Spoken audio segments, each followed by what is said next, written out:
Him other than his bulging eyes.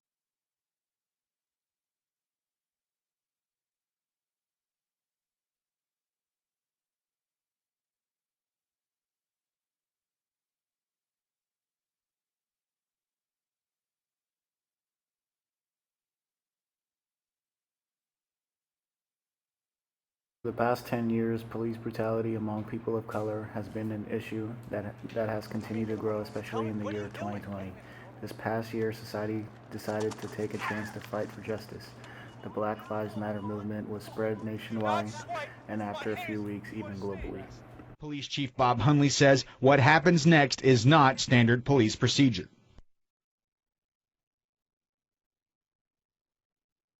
Whoa, hold on. What's going? Hold on. Watch it. Air Force deployed. Get out of the car! Get out of the car now! The car now! 7-year-old student wrestled to the ground by police, face down on the pavement, bleeding from the head and crying out. I go to UVA! I go to UVA!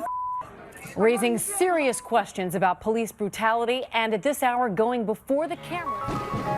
Protests and growing national outcries continue over the death of George Floyd. Last night, people protesting in Minneapolis escalated as demonstrators were lashed by tear gas and rubber bullets. The main message here is that they want to see those officers involved. They want to see those officers arrested.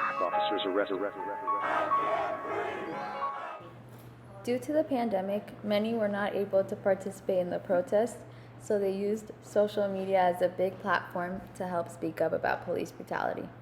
However, the pandemic didn't stop many people from protesting safely. Many gathered by wearing masks and doing their best to social distance. Even former President Barack Obama spoke up on this issue. He said, "It's important for us to also understand that the phrase Black Lives Matter simply refers to the notion that there's a specific vulnerability for African Americans that needs to be addressed. It's not meant to suggest that other lives don't matter. It's to suggest that other folks aren't experiencing this particular vulnerability."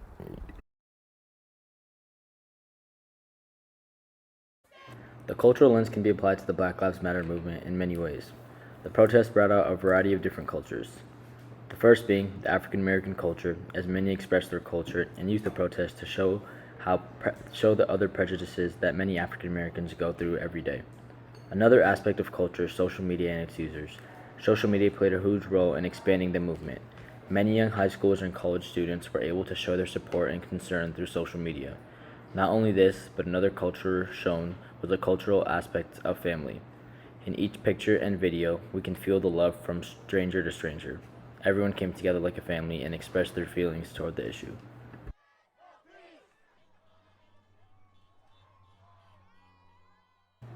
Hundreds of people in the Bay Area gathered in each city to show their support.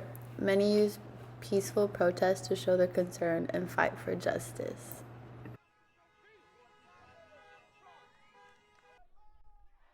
People believe that the protests are useless and give no positive outcomes. However, the recent protests have proved this idea wrong.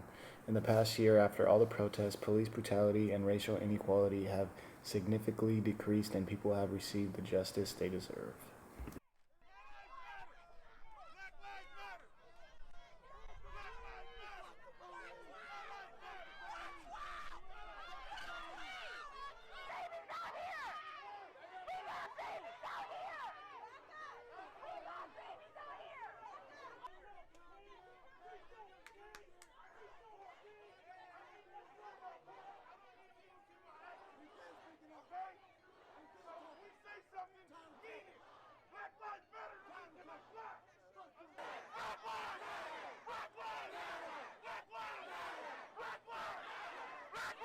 As long as people can be judged by the color of their skin, the problem is not solved. Oprah Winfrey.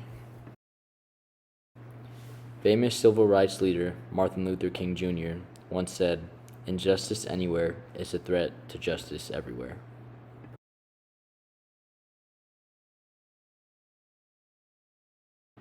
Martin Luther King also said, "A right delayed is a right denied." The historical lens can be applied to previous movements that are similar. The civil rights movement in the 1900s was extremely similar to present-day movements like the Black Lives Matter movement we saw in the past year. The issue of police brutality and racial inequality has been an issue for over 50 years. Different forms of protest have been used throughout the years, but none have achieved the end goal of equality for all. Famous leaders like Martin Luther King Jr. fought for equality. Segregation was much larger in the 1900s. There were separate schools, bathrooms, and even water fountains. However, many different forms of segregation take place today.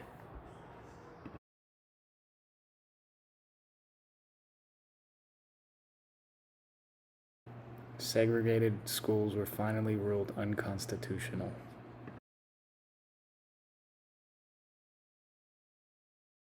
In the 19th century, black people were extremely looked down upon. Interracial marriage was looked down upon and even banned for many years.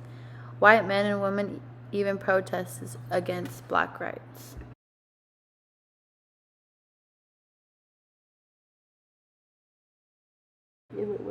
Rosa Parks, a civil rights activist, chose not to give up her seat to a white male who told her to sit in the back of the bus, which led to the bus boycott.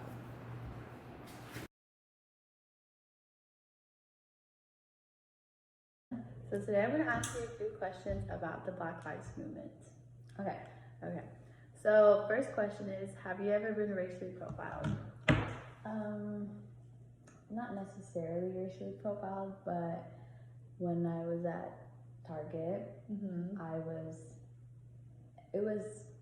I was getting my card out of my wallet, and they thought I was putting something in it, and I told them I wasn't, and I explained that my friend was with me, and she was white, and she was like, she didn't do anything, and they were like, can we search? And I was like, go ahead. And then they checked, they found nothing, and we spoke to the manager, they apologized, and it was just mind-blowing to me because I didn't do anything, and they were just judging off my skin color, and I was,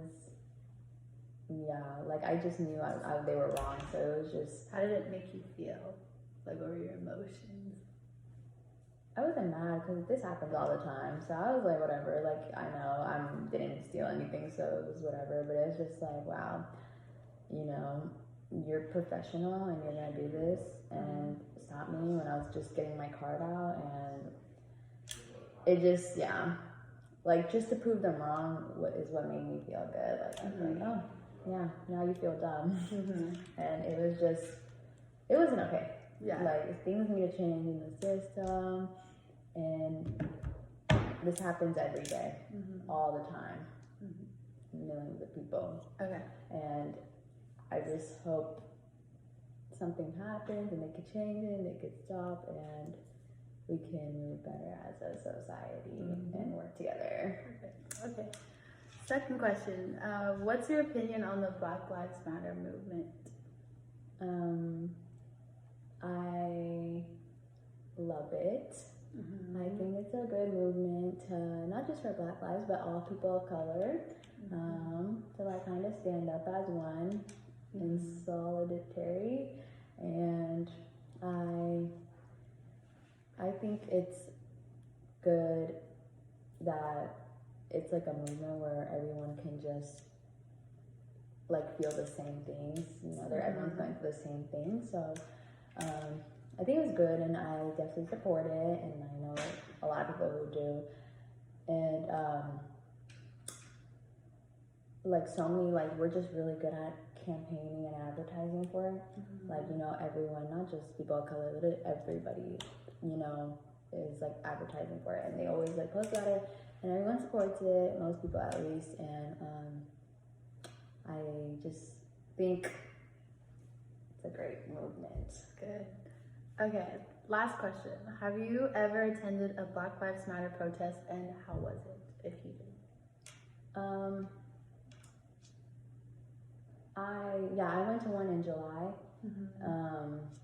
in San Francisco. Oh, no, it's Oakland, actually, not San Francisco, in Oakland, in downtown, and it was really